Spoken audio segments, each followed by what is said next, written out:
અમદાવાદ એએમટીએસમાં એક નવું નજરાણું આવ્યું છે। વર્ષો પછી હવે ફરીથી અમદાવાદમાં ડબલ ડેકર બસ દોડી રહી છે અને બસ પણ કોઈ જેવી તેવી નહીં, અદ્યતન ઇલેક્ટ્રિક અને એ પણ એસી વાળી। TV9ની ટીમે ડબલ ડેકર બસની મુસાફરી કરી અને મતદારોનો મિજાજ જાણવાનો પ્રયાસ કર્યો।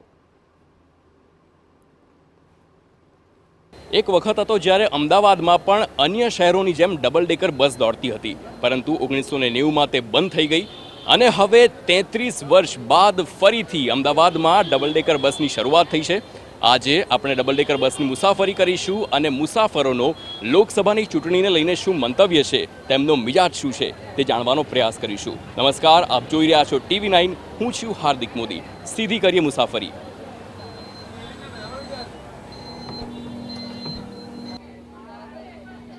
તો આપ જોઈ શકો છો કે હાલ અમે અમદાવાદમાં ડબલ ડેકર બસની મુસાફરી કરી રહ્યા છે। અમારા કેમેરામેન છે તે ડબલ ડેકર બસમાં ઉપરના માળ પર છે અને હું ખુદ હાલ નીચે છું, પરંતુ હવે આપણે ધીરે ધીરે કરીને જે મુસાફરો છે તેમની સાથે વાત કરવાનો પ્રયાસ કરીશું અને આ લોકસભાની ચૂંટણીમાં તેમનો મિજાજ કેવો છે, તેમના કયા મુદ્દા છે તે તમામ વાત પર ચર્ચા કરીશું। ધીરે ધીરે વાત કરીએ। ચાલો, લોકસભાનું ઇલેક્શન આવે છે, ખબર તમને? હા, ખબર છે ને। મતદાન કરવાના? હા, મતદાન 100% કરવાનું। શું લાગે છે આ વખતે લોકસભાનો કેવો છે મિજાજ? મિજાજ વિકાસનો છે ને, એટલે વિકાસ તરફ સરકાર લઈ જાય છે। તો મોદી સરકાર છે વિકાસ તરફ જઈ છે, તો લોકોને રોજગારી સારી આપી રહ્યા છે અને વિકાસ થઈ રહ્યો છે। અમદાવાદમાં ડબલ ડેકર આપી છે એસી ગાડી, તો ફરવાની મજા આવે છે અને સિનિયર સિટીઝનનો લાભ આપ્યો છે એમટીએસવાળા, એટલે સારું બેનિફિટ છે। એટલે ગમી ડબલ ડેકર બસ? ગમી ડબલ ડેકર બસ ગમીને, એસી છે, સારી સુવિધા છે, ગમે જ ને। ડબલ ડેકર બસમાં મજા પડી ગઈ ભાઈ બધાને। આપનું નામ? માનવ। માનવ, અમદાવાદના? હા, અમદાવાદમાં। કેવો અમદાવાદનો વિકાસ કેવો? સારો છે, સારો। શું ગમ્યું અમદાવાદનું? સારી, આમ બસની સુવિધા સારી કરી છે। ડબલ डेकर છે, एसी वाली बस છે। कैसा अहमदाबाद का विकास कैसा है? बहुत अच्छा है सर, मोदी है तो मुमकिन है। मोदी के अलावा कुछ नहीं? नहीं, कुछ नहीं। इस बार लोकसभा का इलेक्शन भी बिल्कुल मोदी ही आएगा, और कोई नहीं? और कोई नहीं। क्यों ऐसा? क्यों ऐसा? तो क्या काम किया है मोदी ने? डेवलपमेंट किया, मंदिर राम मंदिर का निर्माण करवाया, जो हिंदुओं की आस्था केंद्र है, और डेवलपमेंट हुआ। आपको आप देखिए ना सड़कों पर निकल के डेवलपमेंट कितना हुआ है। सारे रोड, हाईवे, सारे कुछ अच्छा है। मतलब अहमदाबाद और गुजरात में काम अच्छा हुआ है? गुजरात में काम अच्छा हुआ है सर, पूरे हिंदुस्तान में काम अच्छा हुआ है। यूपी एमपी की सड़कें जो कभी चलने लायक नहीं थी, आज वहाँ पर अच्छे से मतलब चल पाते हैं। ડબલ ડેકર બસથી તો ખુશ જ છે, પરંતુ મોદીની ગેરંટીની વાત આવી, એ મોદીની ગેરંટી પણ તમને લાગે છે કે તે પૂરી થશે? આપણે બીજા લોકો સાથે પણ વાત કરવાનો પ્રયાસ કરીશું। અહીંયા મહિલાઓ પણ છે। લોકસભાની ચૂંટણી આવે છે, ખબર છે? હા, મતદાન કરવાના? હા। એટલે કે મોદીનો કયો મુદ્દો? એ તો હવે બધા એ જ કહે છે કે મોદી આવશે તો મોદી જ આવવાના ને, બધી સુવિધા કરે, પુલ બનાવ્યા, રેલવે ગાડી, ગાડીઓ કાઢી, એટલે બધા મોદીનું જ કહે છે તો મોદી જ આવશે। સુવિધા કરે એ પ્રમાણે આવે ને। મોંઘવારી નડે છે? મોંઘવારી તો છે, પણ હવે એ ધીમે ધીમે એ કરશે। શું મોંઘું થયું સૌથી?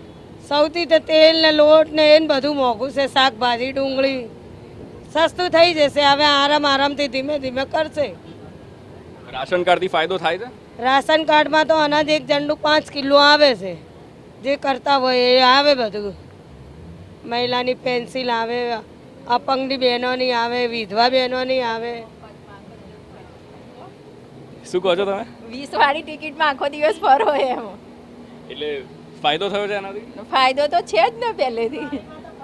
હા, 20 રૂપિયામાં ગમે એટલું ફરો, રાત્રે 11 વાગ્યા સુધી।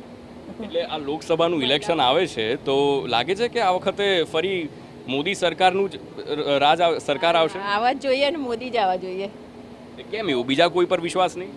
ના, મોદી એટલે મોદી। તમને શું લાગે છે કે હવે આ વખતે જો સરકાર બને ફરીથી તો કયા સેક્ટરમાં સૌથી વધારે હવે કામ થવું જોઈએ?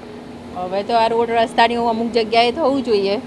અચ્છા, આ સ્કૂલની ફી બહુ વધારે છે, ઇંગ્લિશ મીડિયમની, એવું બધું કંઈક એ ટ્રસ્ટ તરીકે કરવું જોઈએ। અમુક પ્રાઇવેટવાળા બહુ ફી લે છે, 2-3 લાખ રૂપિયા ફી લે। હવે બધાને તો પોસાય નહીં એટલી, કારણ કે અમે તો ના મ્યુનિસિપાલિટીમાં મૂકી શકીએ ના પેલામાં જવું પડે, એટલે બેની વચ્ચે છે। એની ફીસ વધારે છે, એમ 2-3 લાખ રૂપિયા છોકરાઓની ફી છે, એટલે વધારે કહેવાય ને। તમે આપણે બીજી બધી વાત તો બરાબર, ડબલ ડેકર બસની મજા આવે છે કે નહીં? હા, સરસ મજા આવે છે। સવારે હું આમાં જ આવી હતી અને પાછા પણ ચાજ મળી ગઈ, નહોતું બેસવું તોય બેસી ગઈ। મહિલાઓ માટે સરકારે કામ કર્યું છે કે નહીં? હા, શું કામ કર્યું? અમે સેફલી ફરી શકીએ છીએ, કોઈ ટેન્શન નથી, એમ બધું બાબતમાં સેફટી છે. મોંઘવારી નડે છે? નડે છે. શું મોંઘું થયું છે? બધું વસ્તુ મોંઘી થઈ ગઈ છે. કેમ કે બધું રાશન લઈને બધું કપડે બપડે બધામાં જીએસટી એટલું બધું લગાડી દીધું છે એટલે મોંઘવારી તો છે જ ને. તો હવે આપણે ઉપર આવીએ અને આ ડબલ ડેકર બસના ફર્સ્ટ ફ્લોર પરથી હવે આપણે જાણવાનો પ્રયાસ કરીશું કે મતદારોનો મિજાજ શું છે. સીધી વાત કરીશું. મેડમ, આપનું નામ? જલ્પા શાહ.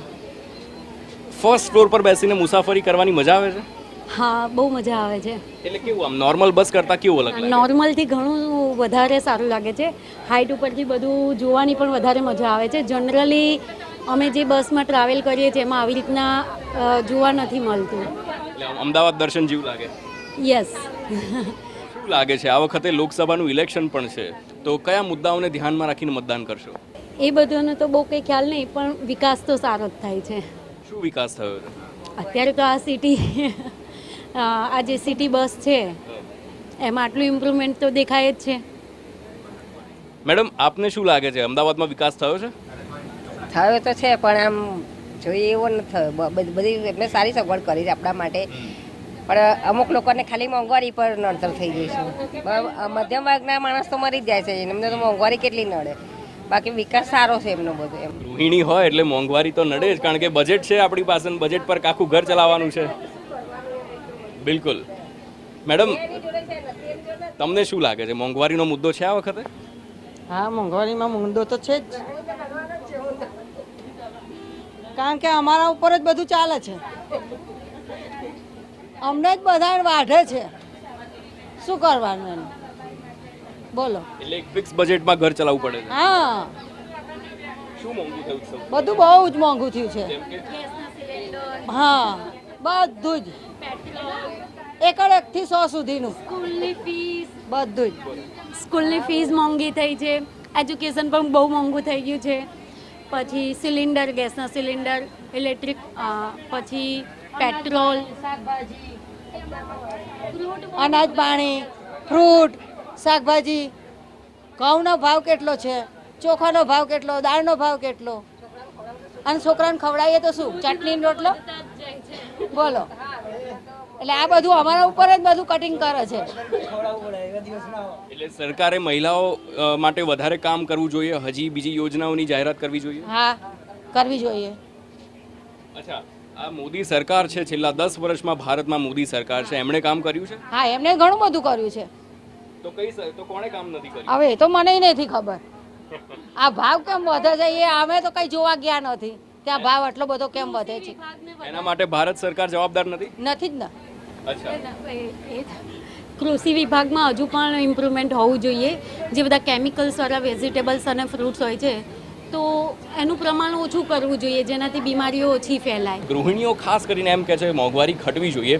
જો આ મોંઘવારી ઘટશે તો તેમનું બજેટ જે હાલ ખોરવાય છે તે નહીં ખોરવાય. હવે 7 મેના રોજ ઇલેક્શન અને ત્યારબાદ જૂન મહિનામાં પરિણામ આવશે. ત્યારે જોવાઈ જશે કે ભારતમાં કોની સરકાર બને છે. કેમેરામેન દીપક સેન સાથે હાર્દિક મોદી, TV9 અમદાવાદ.